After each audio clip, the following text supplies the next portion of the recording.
আসসালামু আলাইকুম, কেমন আছেন? এখন আমি প্রবেশ করতেছি ফাজিলঘাট রোডে। অলরেডি ফাজিলঘাট রোডের মধ্যেই আছি।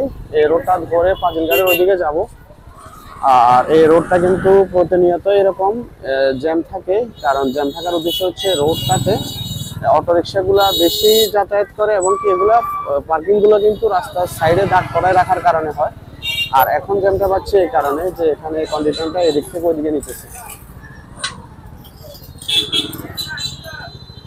হচ্ছে একটা লকার। আর আজকে কিন্তু সকাল থেকে শৈত্যপ্রবাহ, সূর্য একটু একটু দেখা গেছে প্রায় একটার পর দিয়ে, এখনো একটু একটু উঠতেছে, আবার নিভে যাচ্ছে, মানে ডুবতেছে, এরকম সূর্য দেখা যাচ্ছে যাচ্ছে না এরকম অবস্থা। এখন আমি আছি আরবি প্লাজা, এটাকে আরবি প্লাজা বলে, হ্যাঁ। হাতে ডান সাইডের রোডটা হচ্ছে মোল্লাবাড়ির রোড।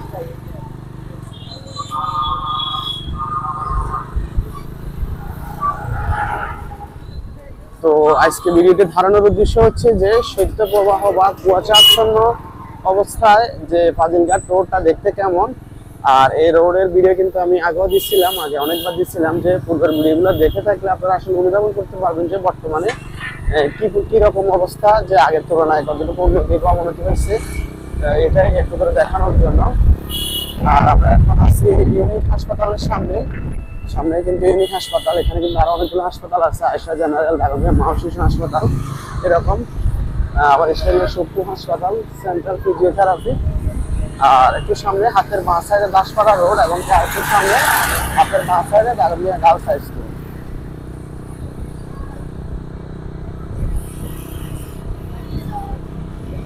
আর হাতের ডান সাইডে যেটা দেখা যাচ্ছে এটা হচ্ছে গোডাউন বা গুদাম বলে। এখান দিয়ে একটা রোড গেছে, এই রোডটা ধরে নামার বাজার ওদিকে যাওয়া যায়। আর আমরা এখন গার্লস স্কুলের সামনে আছি।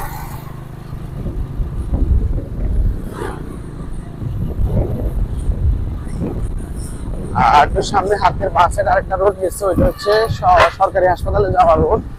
ওই রোডটা কিন্তু একদম অবস্থা খারাপ, জরাজীর্ণ অবস্থাতে আছে। যে অনেকগুলা উঁচা উঁচা ড্রেন করে রাখছিল, যে ড্রেনগুলো রাস্তা ক্রস করে গেছিল, ওই সুবাদে বড় বড় আইল্যান্ডের মতো তৈরি হয়েছে, যে এখান থেকে গাড়ি চলাচল অনেক সমস্যা হয়। হাতের বাঁ সাইডের রোডটার কথাই বলতেছি, এটা হাসপাতাল রোড বলে এটাকে। এই রোডটা কিন্তু অনেক ভাঙা। আর আমরা এখন ফাজিলঘাট রোডে, সামনে পড়বে নুরার টেক পড়বে সামনে।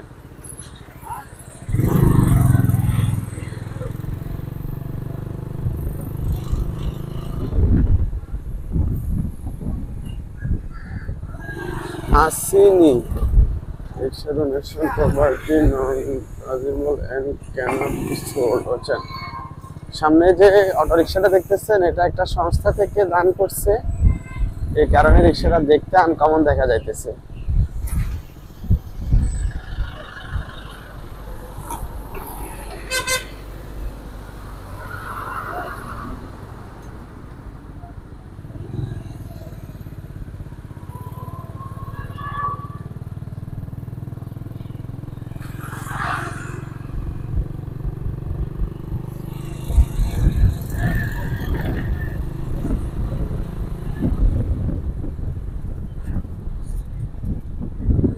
এখানে যে দোকানপাট গুলো দেখা যাচ্ছে, এগুলাকে নুরার ট্যাগ বলে। ঠিক আছে, তো নুরার ট্যাগ এটা কেন, এটাকে নুরার ট্যাগ বলে। হাতের বাঁ সাইডে একটা রোড গেছে, ডান সাইডে একটা রোড গেছে।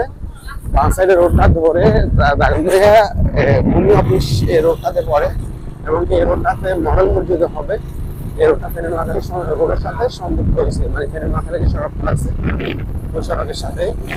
আর আমরা এখন সামনের দিকে যাচ্ছি, আর আমি সম্পূর্ণ ভিডিওটা ন্যাচারাল রাখতেছি। আজকে কিন্তু কুয়াশা পড়তেছে, সারাদিন সূর্য যখন দেখা যাচ্ছে না। আপনারা সবাই কিন্তু শীতের জামা গায়ে দিয়ে আসছে আজকে। আর এখন কিন্তু বেলা প্রায় আড়াইটা মতো।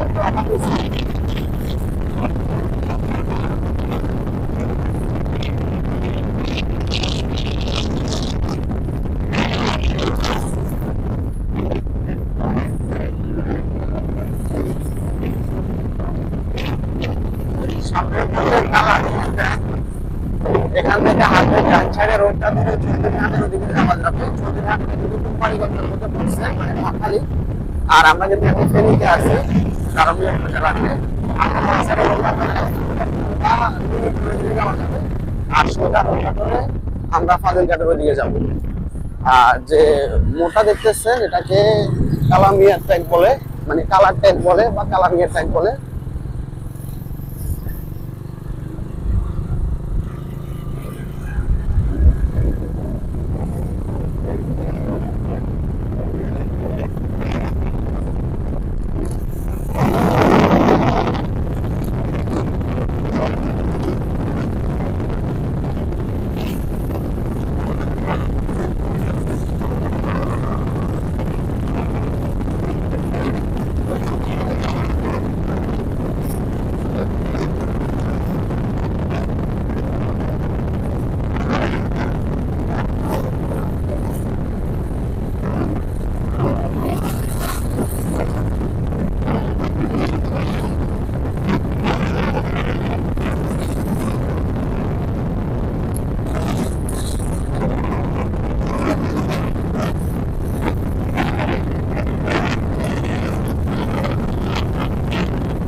সামনে গেলে ফাজিলঘাট বাজার পড়বে।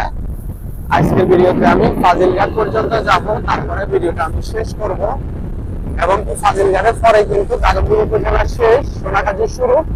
তো আজকের ভিডিওতে আমি দাগনভূঞা পর্যন্ত থাকবো। আমার পরবর্তী ভিডিও সোনাগাজী মানে ফাজিলঘাট বাজার থেকে আমি চৌধুরীহাটের দিকে যাবো, পুরোটাই দেখাবো। আর কুটিরহাট বাজারের ভিডিও কিন্তু আমি দিচ্ছি এবং কুটিরহাট বাজারের ড্রোন ভিডিও দিচ্ছি। ভিডিওটা দেখছিলেন কিনা অবশ্যই জানাবেন। সামনে যে বাজারটা দেখা যাচ্ছে এটাকে ফাজিলঘাট বলে। আর এখান থেকে হাতের ডান সাইডে রোড করে তারপরে এবং বাঁ সাইডে একটা রোড আছে, রোডটা ধরে আত্মীয় বাজার ওদিকে যাওয়া যায়। ওই রোডগুলোর ভিডিও কিন্তু দেওয়া আছে। আর সামনে যে পৌঁছার দৃশ্য দেখা যাচ্ছে এটা অতিক্রম করলে সোনাগাজী পড়বে।